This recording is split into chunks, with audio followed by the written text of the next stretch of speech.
wá ní gbogbo àyíká yìí tí Ọlọ́run bá ní kí a wà. A kú dídí àsìkò yìí, a kú bí ojú ọjọ́ bó ti ṣe rí. Mo ṣe àbápàdé àwọn fọ́nrán kan káàkiri tí ń sọ̀rọ̀ nípa ọ̀rọ̀ tí Odewale tó sọ nípa ìlú Ògbómọ̀ṣọ́. Mo wá rí wípé ó dàbí ẹni wípé ó ṣeé ṣe kó jẹ́ pé Itan tó ní òun mọ̀ kò kà nípa rẹ̀, ṣùgbọ́n òun gan náà ó kàn wù láti pé kó sọ ọ̀rọ̀ ni. Tẹ́ bá wá fura sí gbogbo ọ̀rọ̀ tí Odewale tí ó sọ, ẹ ó rí pé àwọn ọ̀rọ̀ tí kò lẹ́sẹ̀ ńlẹ̀ nítorí pé ọ̀rọ̀ tí kò ní bẹ̀rẹ̀ ni tàbí àárín tàbí parí, tó jẹ́ pé ó kàn ṣàdédé já lu ìlú Ògbómọ̀ṣọ́. Ó bú Ògbómọ̀ṣọ́, ó sì yẹ̀yẹ́ Ògbómọ̀ṣọ́ bí ó ti ṣe wù. Wọ́n ní tí ọmọdé ọ̀bá bá ìtàn, a máa bá àrọ́bá. Wọ́n sì ní àrọ́bá tá à ń rí ìsìnkú bàbá ìtàn ni. Bí gbogbo wa yóò bá Ogunlola pàdé, tàbí tó wá pé ìtàn rẹ̀ náà là ń gbọ́, tí gbogbo wa yìí náà bá sì bá ẹni tó ń pè ní ẹlẹ́mọ̀ṣọ́ pàdé, tí ó jẹ́ pé ìtàn náà la gbọ́, tó jẹ́ pé ìtàn náà la gbọ́ lórí Ọ̀yọ́ ilé ní ọjọ́ náà lọ́hùn, àti Igbọ́n àti bẹ́ẹ̀ bẹ́ẹ̀ lọ.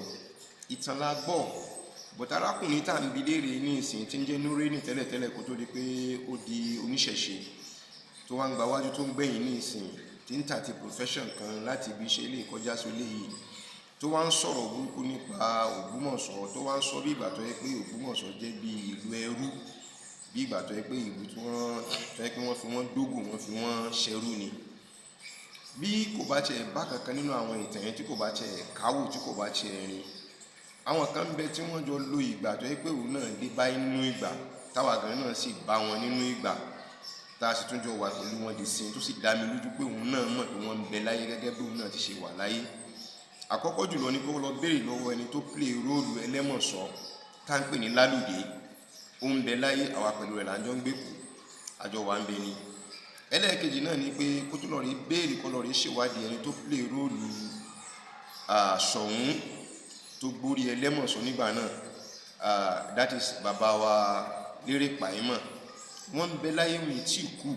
Lẹ́nu ọjọ́ mẹ́ta yìí náà ni wọ́n celebrate 80th or 80 something birthday wọn, tí ìmáàmù wa Imam Habibullah tọ́lọ̀ ní káwọn náà kan grace occasion yẹn ní on behalf of the Muslim community àti on behalf of kábíyèsí ọba wa Gandhi Afọlábí Ọláoyè Olúmọdé kẹta, kí adé ó pẹ́ lérí, kí bàtà kí ó pẹ́ lẹ́sẹ̀, kí ìrùkẹ̀ tó pẹ́ ní ọwọ́.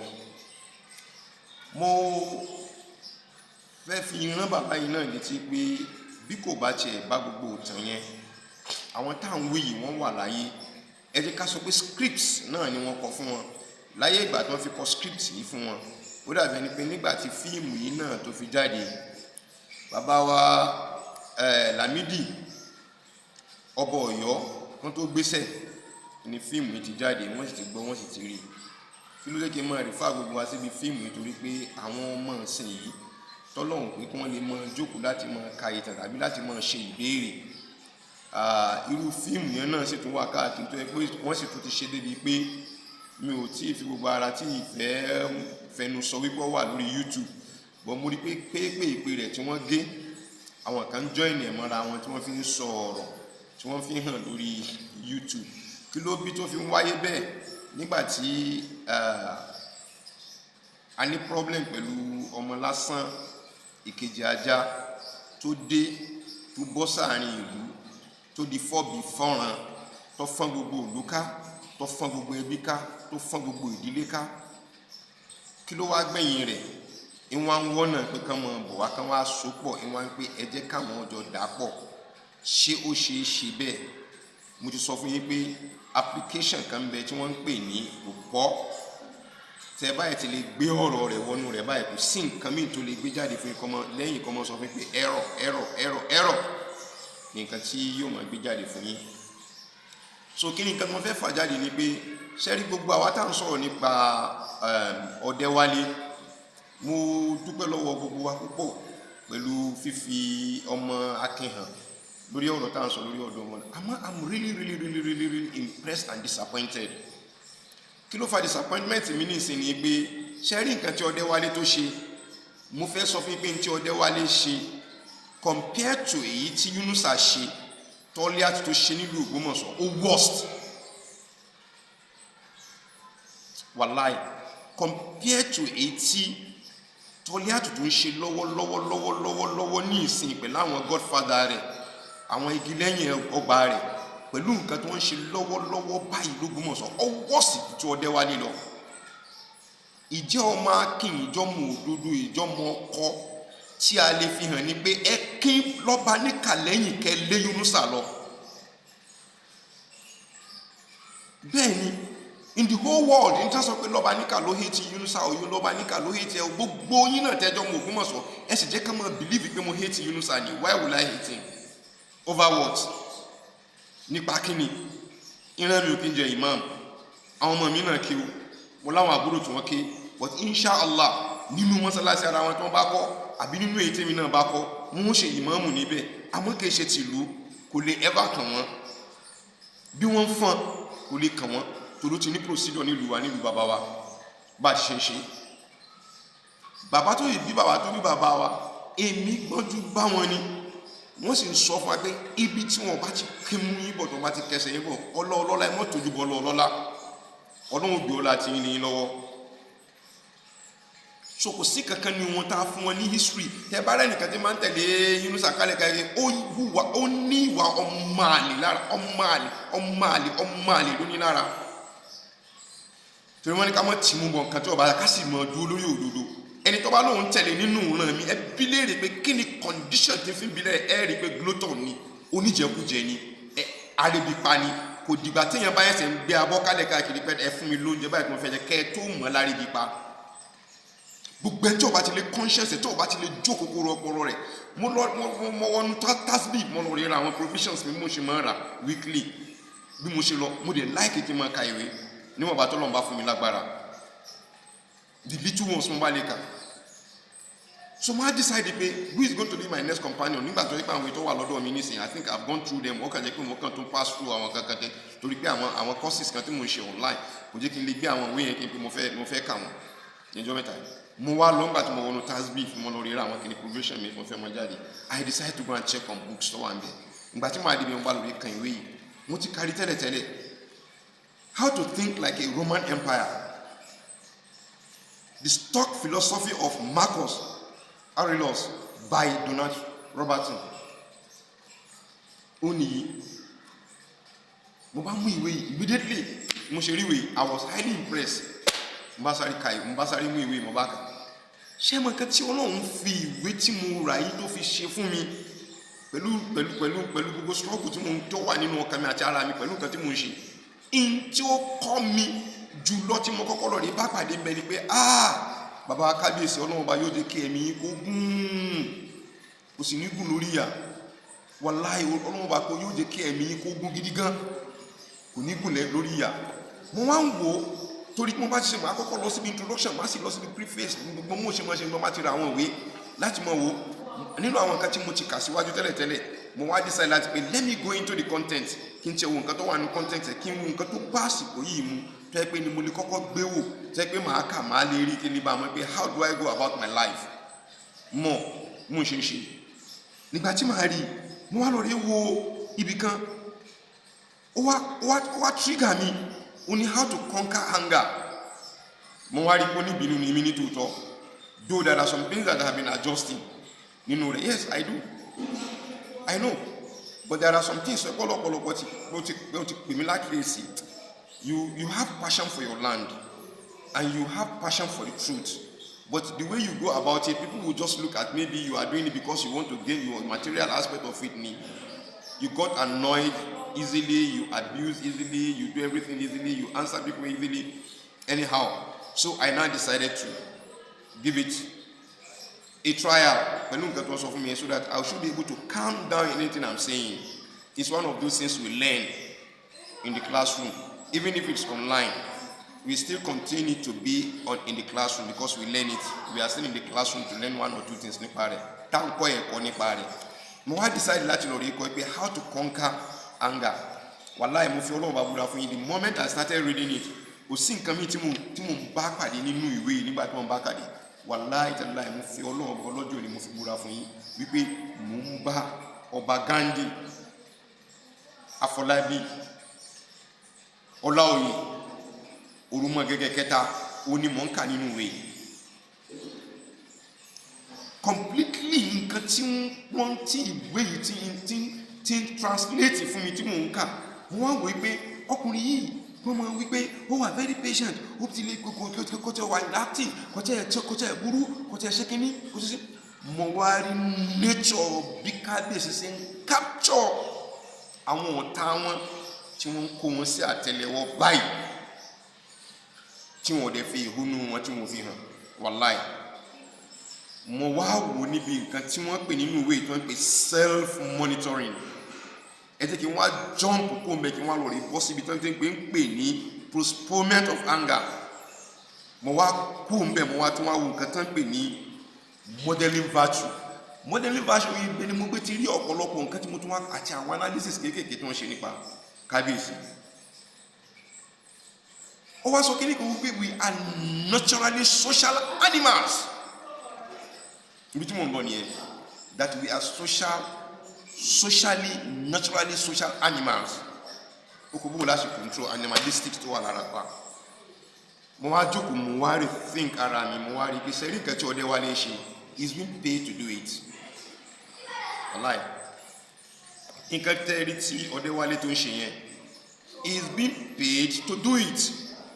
Mo dẹ̀ fẹ́ sọ fún yín pé tí gbàgbà tó bá dig ẹ rí pé àwọn nǹkan tẹ́ ń pè léèyàn, ẹ padà rí pé gbogbo àwọn nǹkan tẹ́ ń pè léèyàn nílùú tẹ́gbẹ́ lẹ́ ń fi gbogbo agbára tẹ̀lé, lẹ́ padà rí pé àwọn gangan ní pọ́blẹ́mù ìlú Ògbómọ̀ṣọ́. Ẹ padà bá bẹ́ẹ̀ pàdé. Kí ló yẹ kí n mọ sọ bẹ́ẹ̀ fún yín ni pé ẹ béèrè pé níbo l'Odewale wà. Odewale wà ní Ìbàdàn. Àwọn táwọn operate against Ògbómọ̀ṣọ́ níbo náà wà. Ògbómọ̀ṣọ́ ni wọ́n wá, Ìbàdàn ni wọ́n dẹ̀ ń lò. Àwọn tó wà ní Ìbàdàn náà ń kówó lé lọ́wọ́ láti pé ká mọ́ sọ̀rọ̀.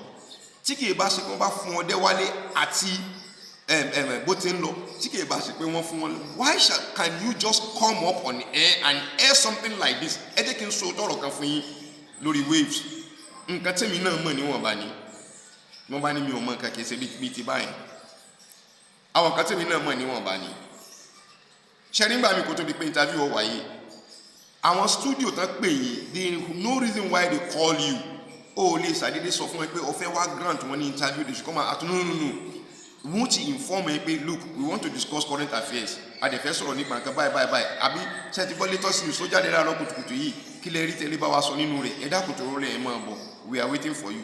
Kẹ̀bá dẹ̀ ti ṣe níbẹ̀ lẹ́ẹ̀tì máa rí presenter tó sọ pé be hard, ẹ jọ̀ọ́ you should be very hard. But problem kan tí àwọn mentality ẹlòmíì tó dára mọ́ ni pé ó ti gbàgbé wípé if you want to be hard, you should be hard with facts. Tó bá ní tó ń jẹ́ òdodo ọ̀rọ̀ lọ́wọ́ tó bá fẹ́ sọ, you should be. But tó o bá ní, tó bá wà hard, it will boomerang. Irú ẹ̀ ló délẹ̀ ní ìsìn. Odewale ní ìsìn, mo wá ń bẹ léèrè ní ìsìn wípé nínú nǹkan tẹ́ ẹ jọ sọ àtàwọn tán sanwó fún tání kan wá sọ̀rọ̀ pé kọ́ lọ́ọ́ rẹ̀ wu àwọn tẹ́ ẹ lè lò fún ọ̀rọ̀ yẹn torí either they are being sent or you sent them. Ó máa ń ṣẹlẹ̀ bẹ́ẹ̀. Bẹ́ẹ̀ ni níjọ́ tí wọ́n gbé ìkejì mi Mudathir Hamzat, ìjọ tí wọ́n gbé l'Ógbómọ̀ṣọ́, immediately mo ṣe ń gbé tán ṣe sáré pé bóun ó ṣe gbà I'm monitoring láti Èkó. The next thing I did was to pay a TV station pé kí wọ́n bá mi lọ́fíìsì mi. I paid for it. And I grant them live interview. As of the time they fin discuss ọ̀rọ̀ ẹni tán gbé ní Ìbàdàn, it is on air that I am referring to the Commissioner of Police of Oyo State. Ẹ wo ẹni tẹ́ ẹ gbé o, àti kọ̀wé o, àti ṣe kìíní o, in my office in Lagos ni mo ti ń ṣe. Immediately tí mo rí pé wọ́n release the animation oníjọ́ náà, I still call that wave back. Mo tún pè wọ́n padà wá sọ́fíìsì mi, mo tún ṣe tape láti appreciate the Commissioner of Police wípé ẹ ṣe pẹ̀lú gbogbo tẹ́ ẹ ṣe o, ẹni kankan this and that. That is what it takes. It is money talks. If I didn't do that, they wouldn't. What put me in trouble with all these enemies of Ogbomoso land? I don't see it as a trouble, but I see it as a challenge. Kí ló kó bá ìrìn àjò mi pẹ̀lú wọn tó fi di pé ẹ lọ rí gbé ẹ mọ́ ṣe kìíní kan. Gbogbo ẹni tó wá wo tape tí mo ṣe, orí street ni mo ti ṣe, ní island ni mo ti ṣe, TV station yẹn mo ní láti san owó fún wọn wípé mo fẹ́ sọ ìtàn bọ́rọ̀ imamship Ògbómọ̀ṣọ́ ti ṣe ń lọ. Mo kì í gbà kí wọ́n ṣe kíní wọn Yorùbá. Ẹ tún padà lọ rí check Flip TV. I am the only first person tó kọ́kọ́ roll on program yẹn ní Yorùbá lórí kíní ṣẹlẹ̀. Lẹ́sẹ̀kẹsẹ̀ tí kíní yẹn lọ́ba gbogbo ọpọlọ bẹ̀rẹ̀ sí máa dàrú, wúwo bẹ̀rẹ̀ sí máa wọ Ògbómọ̀ṣọ́ bẹ̀rẹ̀ sí máa bọ́ ẹ̀. Lọ́ba ní ká ti gbọ́rọ̀ jáde, lọ́ba ní ká ti gbọ́rọ̀ jáde, lọ́ba ní wọ́n àwọn gẹ́gẹ́ tí wọ́n gbé mi nǹkan tó trigger wọn nìyẹn. Bọ́wọ́ ìfẹ́ máa sọ gbogbo àṣírí tó wà lórí nǹkan tó wà nílẹ̀. No more than that. Wọ́n ṣe kẹ́ flag down, kí nìyẹn wò rí flag down? Torí YouTube or dàbí Facebook, you are going to spend a lot in dollars before you bring it down, and it has numbers of people that have you who are going to be a member of that studio, that can contribute to that studio, that channel before they can bring it down. You are not my friend on my channel. You are not one of those people that if one share video, when they send this one, it can prove it. I want to send this one. If wrong, if they want to bring it down, they can bring it down. So that is another mentality. They can call you Facebook is easy. That is why we did that on Odewale Atibushin law. That is it. So a petition was being written immediately. Everybody started signing.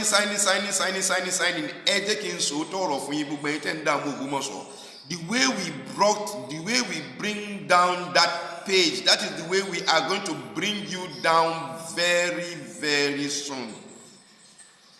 The same petition, yóò yà yín lẹ́nu nígbà tí ẹ bá rí petition tó bá jáde l'Ógbómọ̀ṣọ́ sọ́dọ̀ àwọn DSS. Ẹ̀yin mọ̀ jẹ́ kó sọ pé ó ń tó àṣírí kọ́. Ọ̀rọ̀ pé ó ń tó àṣírí kankan ò sí ńbẹ̀. It has to do with those you are moving around with and the number of people who are involved in the area. So those who are going to sign are going to be from Ogbomoso. Masalasi bi tán bá fẹ́ wà wọ́n lè prove masalasi wọn. Lórí nǹkan tó bá fẹ́ sign against yín. That is the truth of the matter. So nǹkan tí mo ń try láti sọ fún yín ni pé believe you me, Odewale ò dédé ṣe tó ṣe yìí. Ogun tí ń ja ìlú Ògbómọ̀ṣọ́ látara tọ́lé àtúnyìn nǹkan tó continue látara Odewale.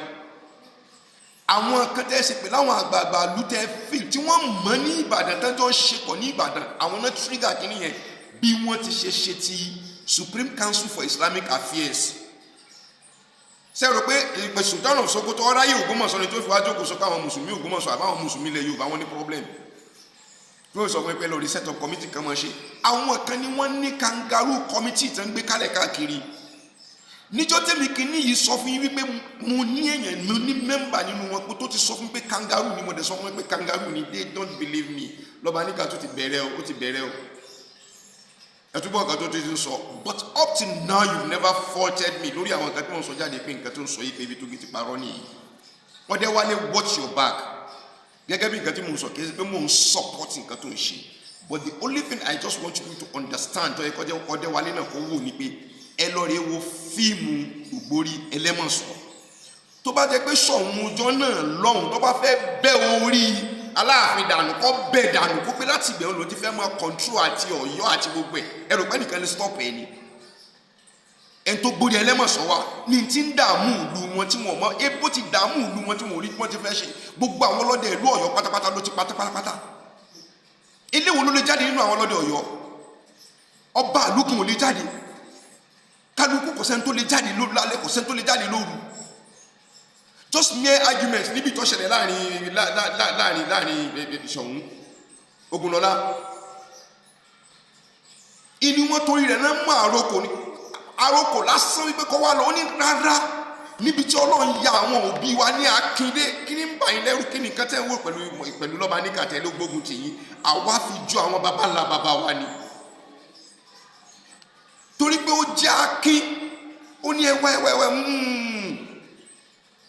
ẹni tí ń dààmú lóyún tẹ́ ẹni tí kò jẹ́ kẹ́ ẹ gbádùn yín ẹ fi mí lẹ̀ jẹ́ kí n lọ rèé bá àwọn òrùkọ lè bọ̀ ní màá bọ̀ mi ọ̀bọ̀ ẹ jẹ́ kí n lọ gẹ́gẹ́ bí ìrìn àjò tí mò ń ṣe lọ́wọ́ yìí màá bọ̀ mo ti wà lórí ìrìn àjò yìí mo ti lọ màá sì padà wálé torí gbogbo wọn yẹn màá rẹ́yìn wọn l'Ógbómọ̀ṣọ́ àwọn tẹ́ ń dààmú Ògbómọ̀ṣọ́ wàláì azim súnmọ́ bí láhì lẹ́sí láìlá ìlàwà ọlọ́wọ́n wa ni mo gbójúlé màá rẹ́yìn wọn nígbà tí mo tún padà lórí ka ìwé mo tún lórí rí ìwé agbára tó kọ agbára fún mi mo tún rí ọ̀pọ̀lọpọ̀ nǹkan tó nínú ẹ̀kọ́ lórí rẹ̀ how to deal with people like that máa tún ka mọ́ lórí rẹ̀ máa rẹ́yìn yín gẹ́gẹ́ bẹ́ẹ̀ sí lérò pé ẹ̀rù lè bà mí ẹ̀ ń bú mi ẹ máa bú mi lọ nísìn mo ti kàǹkan níbi I don't have your time because how to deal with the animals in you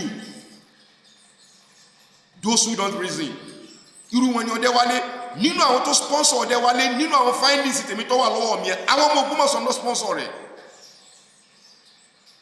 nínú àwọn alágbára Ògbómọ̀ṣọ́ ni tí ń pè wọn lálágbára torí ṣe owó lòun ń ṣe ẹ má jẹ́ kó yà yín lẹ́nu pé láìpẹ́ yìí ọ bọ́ sí online tí ó sọ fún ipò òun sọ́rí pé kẹ́ foríjì òun bẹ́ẹ̀ ni ìdí ọ̀tí wádé wá fẹ́ máa pariwo pé Ògbómọ̀ṣọ́ ṣe kíní kan lẹ́nu tiẹ̀ lọ́hùn swine lẹ́nu tiẹ̀ lọ́hùn àní kọ́lọ́rì wá fíìmù tó ń pè ní Ògbúrò Ẹlẹ́mọ̀ṣọ́ yẹn kó lọ́ọ̀rì èwò tí ọba tiẹ̀ bá Ìtàn script ilé ìtàn ẹ̀ṣẹ̀ṣẹ̀ yìí nìsín àwọn yóò dínà rẹ̀ tí Ogunlola bá fẹ́ bẹ orí Aláàfin dànù nígbà náà sí kò ní bẹ́ẹ̀ dànù ni kọtẹ́ ní bẹ́ẹ̀ dànù yóò sọ pé sọ̀kalẹ̀ lórí ibẹ̀ yẹn mímọ́ fẹ́ mọ́ sọ́ba ní lórí látòrí má kàn fi wọ́n ṣe balógun ni níbo ní gbogbo balógun àwọn nǹkan kan tó wà lọ́yọ̀ níbi wọ́n wà nígbà náà eléyìí ṣe insult tí ẹnìkan fi wádé ọmọ tí ń ṣe fíìmù kálẹ̀ káàkiri tó fi wádé tó ìpọ́ ọmọ wọ ìlú Ògbómọ̀ṣọ́ wá pọ̀ fẹ́ mọ́ kọ́ wá ní nǹkan tá à ń ṣe páwọ̀ ọmọ tá ń ṣe nínú ẹ̀sìn òun kírun ní mọ́sálásí wa bloody barbarian ẹ jẹ́ ká deal internally pẹ̀lú àwọn nǹkan tí ń ṣe wá nínú ilé wa náà tí ẹ bá kó wọn dáadáa wàláhì tẹ bá bò wọn tẹ bá jẹ́ ká bò wọn gidi gan ẹ̀rí nǹkan tí mo sọ fún yín ọ̀rọ̀ wọn dàbí ọ̀rọ̀ wọn ó dàbí odidi màálù tí èèyàn pa kalẹ̀ ni tẹ wá mú ẹ̀dọ̀ tẹ wá níbẹ̀ ṣe náà lẹ́ẹ̀ṣẹ̀ fọ́ gbogbo rẹ̀ papọ̀ mẹ́rin tẹ fẹ́ ṣe gbogbo ẹ̀ mọ́ra tí ẹ wá rí pé òróǹro wà lára ẹ̀dọ̀ yẹn tẹ wá nítorí pé ẹ ò fẹ́ lùzẹ̀ ẹran lára ẹ fẹ́ lùzẹ̀ ẹ̀dọ̀ lára tẹ bù mọ́ òróǹro lẹ́wà tó rẹ̀ lẹ́wọ́ fẹ́ ṣe gbogbo ẹ ò lùzì gbogbo ẹran kò sí kankan tó ṣe jẹ nínú rẹ̀ mọ́. So the best we could do ni pé ẹ jẹ́ ká gé ẹ̀dọ̀ díẹ̀ mọ́ òróǹro ká sọ wọ́n nù àwọn tí ò bá wúlò nínú àwọn ọmọ Ògbómọ̀ṣọ́ ẹ gé wọn mọ́ ẹ kó wọn mọ́ tí wọ́n bá ṣẹ̀wọ̀n kan ṣẹ̀wọ̀n èyí tí ó bá sì gbé nǹkan jẹ nínú wọn yóò gbé nǹkan jẹ nínú wọn èyí tí ó bá sá lọ́kù nínú yóò sá lọ́kù nínú wọn. Life will clean. Their source of living is questionable. Their source of living is questionable. Bọ́n ṣe jẹ́ ọmọ ìlú gan-an is challengeable. Àwọn tí wọ́n jẹ́ ní ibi nínú ìlú wọ́n ń jẹ oyè wọ́n wá ń jẹ àwọn aláṣẹ nínú ìlú wọ́n wá make sure pé àwọn aláṣẹ. The reason why I tell you why we are not moved in it pé I told you I read and I read and I read to learn more. Mo ti bọ́ ọ̀pọ̀lọpọ̀ òwe pàdé lórí gbogbo ẹni tẹ́jẹ́ bíi mafias báyìí. Tẹ́bá ti dé ẹ̀ máa ti ṣe sàrà haì títí ṣe nǹkan kọ́ mọ́ fún gbogbo ayé ẹ̀ mọ̀ òwe kọ́ mọ́ pé lápẹ́jà ló fún wa kíní ẹ̀ mọ̀ fura sí bí nǹkan tí àwọn Haúsá wí ni wọ́n ní idan kaga kuli tana lasan jini da nama kusa wọ́n ní tí ẹ bá ẹlẹ́rí tí ológbò tí máa ti fi lé ńlá ẹ̀jẹ̀ tí máa ńlá ẹ̀jẹ̀ tí ńlá ẹ̀jẹ̀ lọ ẹni ẹ fura sí dáadáa ẹran wà tó sí ibẹ̀ gbogbo ṣe Ọlọ́run Ànábì Muhammad sallallahu alayhi wa sallam ó ní gbogbo tó fi lóore nínú oore ní oore tí ọwọ́ ọ̀tún ṣe tí ọwọ́ àlàáfíà gan tí kò mọ̀ kó ṣe àwọn ṣe tí wọ́n ń gbé kámẹ́rà sí wọ́n ṣe tí wọ́n ń pariwo ẹ máa bọ̀ wá fẹ́ fún yín ní kínní ẹ máa bọ̀ wá fẹ́ ṣe kínní tó bá wá dọ̀tún la tó bá ti wá dọ̀ ẹ wá bá wa tó láì fún lágbájọ́ la fẹ́ kẹ́ ẹ dìbò fún ṣé torí Ọlọ́run nìyẹn àwọn tó náà mọ̀ sọ pé àfẹ́ kọ̀ wọ́n lẹ̀ náà ní torí ìjọ́ tẹ́bí ń pa wá ta lọ sọ́dọ̀ wọn fún wa lóúnjẹ torí nígbà tá a fẹ́ ṣe kínní wọ́n ti gbàgbé pé Ọlọ́run bá ní ṣe gbogbo nǹkan wọ́n ti sọ èèyàn di Ọlọ́run mọ́ra wọn lọ́wọ́ Odewale ò dédé ṣe nǹkan tó ń ṣe fact lẹ́gbẹ́ tó mọ̀ sọ fún yín wọ́n fẹ́ distract wa lórí ìrìn àjò tá a rìn ni Yunusa must be brought to book. Yunusa ò lè escape wàláì Yunusa ò lè ever kódà kan compromise jù bẹ́ẹ̀ lọ wàláì mo fi Ọlọ́run bá búra fún yín atrocities Yunusa ṣe l'Ógbómọ̀ṣọ́ kò lè escape gbogbo ọmọ tẹ́yẹ tí wọ́n ń dáyùn wà láì òkú ọmọ ni wọ́n ń gbé kálẹ̀ káàkiri ó ti ń rùn gbogbo tùràrí tán fi sí lára ẹ̀kọ́ kò síbi wọ́n ti kan ògiri.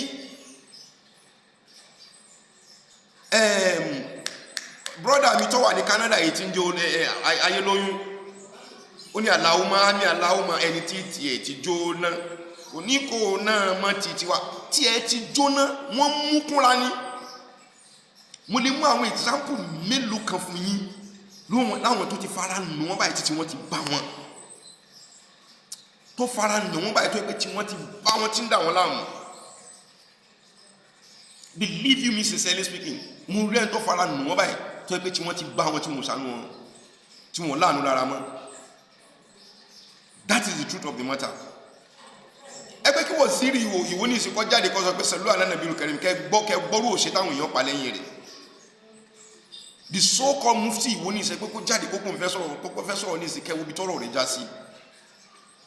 Èyí kan sọ̀rọ̀ òkú ní lábúrú ni ẹbí àwọn fámìlì Kamaldeen Àjàlá wọ́n fẹ́ lè mọ sọ ní ìsìnkẹ́ pé ta ló sọ pé kò súnmọ́ Yunusa. Ìwọ́n jẹ́ fọ́tò lọ́dún tó kọjá nígbà tó jọ ń kẹnu bọ̀lẹ̀ káàkiri tán tó lọ rí ṣe l'Àbújá nígbà tó dé gbogbo ọ̀nà ń pò yàfi gbogbo ọ̀nà tó lọ rí ṣe mú ń wá fídíò yẹn jáde kẹmọ́ ọkọ̀ mọ́ fi propaganda ni máa mú jáde wá fún yín tí gbogbo ayé tí ó padà rí fídíò yẹn níbi tán pé ti ń ṣe announcement ẹ̀yìn ará Ògbómọ̀ṣọ́ àwọn tí bá sọ̀rọ̀ kọ́ lọ fọwọ́ bọnu kò ní ṣe wáàdì tó mọ̀ dùn yín mọ́ kò ní ṣe kíní kan mọ́ torí ẹ̀ yẹ ká wà lódìdí tó ń wà níbi kan tán command Ògbómọ̀ṣọ́ anyhow selfishly tí wọ́n mọ nǹkan tí wọ́n ń ṣe tí wọ́n sọ wípé wọ́n mọ nǹkan tí wọ́n ń ṣe ni. Bàbá Anu Abello wọ́n wà níbi àwọn ní guest lecturer níbi award tí wọ́n fún wa ní Ìkòsí lẹ́nu ọjọ́ mẹ́ta which I happen to be one of the members tí wọ́n fún ní award yẹn.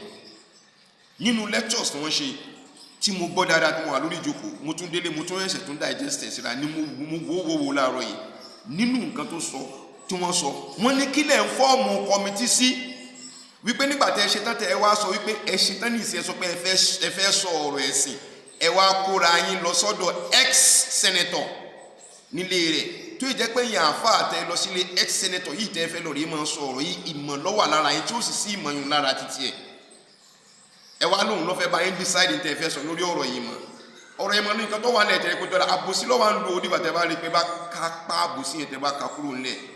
But I thank God for the life of Oruma Gege. From what I have read in this book, wallahi tallahi, I thank God for his life. I thank Almighty Allah for the life of Oruma Gege. Nígbà tí mo kà kíní, I see what it means to be an imperial majesty. No. It's like big but when one ṣe ìwé yìí ni pẹ̀lú nǹkan tí ń lọ nílùú tí gbogbo àwọn èèyàn. He is going to surprise you. Ṣọ̀wọ́n Ògbómọ̀ṣọ́ is going to surprise you in all ramification ní gbogbo angle tẹ́ bá rò. In all ramification pátápátá ní gbogbo ọ̀nà tẹ́ bá wò ní Ṣọ̀wọ́n Ògbómọ̀ṣọ́ fi surprise yín. He's going to surprise me too. It's one of the surprises he's going to give me. Nígbà tí wọ́n bá ń take àwọn decision kan máa kọ́ gbẹ́rọ́ pé àṣé bàbá yìí lè ṣe nǹkan báyìí. Àwọn tó bá wà láàfin lẹ́nu ọjọ́ méjì ọjọ́ mẹ́ta ni wọ́n mọ̀ pé bàbá yẹn ti dé.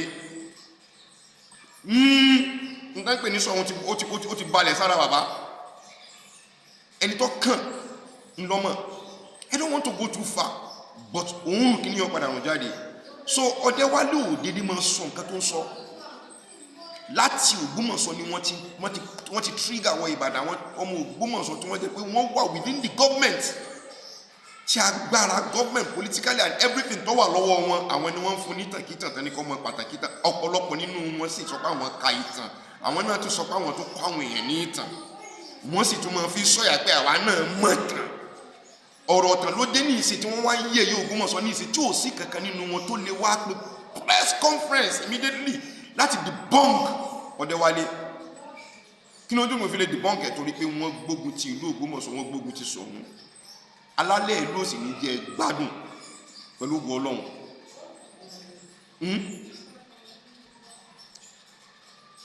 Ṣọ̀ún àkọ́kọ́ ó ti ṣe àdúrà fún ìlú bàbá rẹ̀ ó ti ṣàdúrà fún ìlú bàbá rẹ̀ so gbogbo ẹni tó bá ti lóun bá fẹ́ dà pẹ̀lú ògo Ọlọ́run gbogbo wọn pátápátá ní ọ̀rẹ́ yìí wọn ẹ lọ rí béèrè lórí gbogbo àwọn tó gbógun ti kábíyèsí l'Ógbómọ̀ṣọ́ náà that stood ibo lọ́rọ̀ wọn parí sí ẹ lọ rí béèrè wò. So Odewale òdèdè ṣe nǹkan tó ṣe o, Odewale òdèdè ṣe nǹkan tó ṣe o, kí la fẹ́ ṣe pẹ̀lú Odewale? Time will tell. Àwọn tó ń ṣe lọ́wọ́ o, including myself, I'm involved nínú àwọn tó ń ṣe lọ́wọ́. A ò ní rán yàn pa torí ẹ̀yin tẹ́ bá ní nǹkan burúkú lẹ́rọ pé wọ́n nìkan lọ rí mọ́ pààyàn. Tá a bá káwọ́ sókè báyìí tá a bá là ń sàṣàkóso lé lórí Ọlọ́run bá kó jẹ́ kó máa jẹ́ tiwa lẹ́sẹ̀kẹsẹ̀ níbi tá a bá wà. We don't have that in mind. No. But logically and lawfully, we are really going to take care of him. Kéésù òun nìkan ẹ má fọkàn sí pọ̀rọ̀ Odewale lókùtà ń sọ ọ̀rọ̀ tọ́lé àtúntì kúrò lẹ̀. Because Ògbómọ̀ṣọ́ will have peace and it will never have peace. Tinusa bá kú l'Ògbómọ̀ṣọ́. No. He did not belong here. Àwọn tí mò ń polówó fún wa láti kẹbíjọ́ mélòó kan pé nípa ọ̀rọ̀ bóòlù ọ̀rọ̀ ìmáàmù Ògbómọ̀ṣọ́ ti rí nǹkan kan tí mo sọ pé watch out. I want to promise each and every one of us pé pẹ̀lú ògo Ọlọ́run very kéésì nǹkan tó lè pẹ́ lọ títí within the next 2, 3, 4 days depending on gbọ́rọ̀ àwọn lectures mi gbọ́ ẹ ti say that I think I'm almost done with 1 or 2 things nínú méjì nínú àwọn tí mo ṣe I'm almost done, so I will have that time and I will come back torí kìí ṣe pé màá ẹsẹ̀ lọ rí wa lọ́dọ̀ ẹnìkan kọ́. It is there, it is here. I'm going to ṣe níwèé kalẹ̀. I will just read it out for people. Kẹ́lẹ́ mọ̀ nǹkan mẹ́wàá tó kó gbogbo mọ̀ sọ ẹ wàá gbọ́ àwọn orúkọ àwọn ẹni tó dà lulu. I will bring their name out. I will bring their bó ti ṣe bó ṣe rìn. I will bring their names out. Àti bí ni ó ti jáde tẹ́lẹ̀ but people don't value it. But I will comprehensively bó ṣe rìn àwọn nǹkan mẹ́wàá tó kó gbogbo mọ̀ sọ. Lórí ọ̀rọ̀ imamship ló gbọmọ̀ sọ ẹ padà rí ìwọ̀nba ní ká èmi ò forgive Odewale omi ọ̀dẹ̀ sọ pé kéèyàn ọmọ òwò ní ìrìnàbó ṣe ṣe o bọ́dé nǹkan jẹ́ kọ́lọ̀ rí mọ̀ pé we are warriors. So tó bá délẹ̀ tó bá pẹ́ kìnnìkan Ògbómọ̀ṣọ́ ẹ̀yìn kìnnìkan ìlú kan ní lásán nìkan ó béèrè ìtàn wo ni wọ́n tọ́ ọmọ ìtàn kọ nínú Amẹ́ríkà àti UK United Kingdom ní ìsìta ni wọ́n ń gbúrò wọn lágbàáyé nínú àwọn ta ni wọ́n ń pè ní one of the world superpowers ní ìsìn. Ṣé wọ́n sọ fún ẹ pé UK ló colonize àwọn United States of America wọ́n sọ fún ẹni and today tó ń dìbò ṣe rí bẹ́ẹ̀ they shivering. So kò mean but I want you to know one thing abúlé ni wá abúlé kọ́ ni wá everybody bẹ̀rẹ̀ pẹ̀lú baálẹ̀ ni ló fi dọba o mọ́tò Ògbómọ̀ṣọ́ ni aládé mọ̀mọ́ ni you know what that means. You know what that means. Aládé ni o. You know what that means. So Odewale, you got it wrong. And watch your back. Watch your back. We will take it up with you. We are already on our way. Mo fi gbogbo ara sùn. Ó lè ṣe kó padà lọ sí Kútọ́nù tàbí kó yẹ kó ti ní visa kọ́ mọ́ lọ bí irú iṣẹ́ máa ṣe nù ẹ̀ tẹ́ bá ti dáná tán ẹ̀ sàkó nílùú ni. Ní ẹ̀ padà lọ sóko bí kẹ́tẹ́ lórí mọ́ jókòó sí tí wọ́n mọ̀ sóko wọn mọ́ bí tẹ́ bá wà bọ́ títí ẹ̀ we'll get you wherever you are pẹ̀lú ògo Ọlọ́run. And that TV station àbí radio station ẹ kú palẹ̀mọ́ closure yìí torí wọ́n close it down ẹ jẹ́ orúkọ mi kò ní jẹ́ Lágelú mọ́ kò ní jẹ́ bẹ́ẹ̀ mọ́ torí ẹ̀yin lẹ anchor kìíní ẹ̀ wọ́n dẹ̀ sanwó fún yín ni ẹ̀ dẹ̀ mọ́ ẹ̀yin lẹ throw question kódà question tẹ throw sí ọjọ́ mọ́rọ̀ tó ń sọ jáde torí pé nǹkan tẹ̀ ti jọ mọ́ ni òun náà rí pé question tẹ fẹ́ throw sóhun tó ń fi níbi sọ̀rọ̀ sógbó náà sọ kò tí ì wáyé ló fi jádù torí pé gbogbo ẹni tó bá wo program yìí ó rí pé kò níwájú kò lẹ́yìn kò láàrin àwa táwọn present the program all what we are talking about. So Odewale, watch your back. By the grace of Almighty Allah, we will not spare you. Ògbómọ̀ṣọ́ will not spare you. But mo fẹ́ kó jẹ́ kó lọ rí mọ̀ pé a ò ní gbé látòkè lọ́dọ̀ tiẹ̀ àwọn tó dáná bọ̀ kí ní ètò wa nísìnyí àwa náà ti mọ̀ nísìnyí a fẹ́ dáná bọ̀ wọn ní fúru tí náà yẹn tó padà wá fi ran ìwọ náà fún ara rẹ̀. Assalamu alaikum warahmatullahi ta'ala wabarakatuh.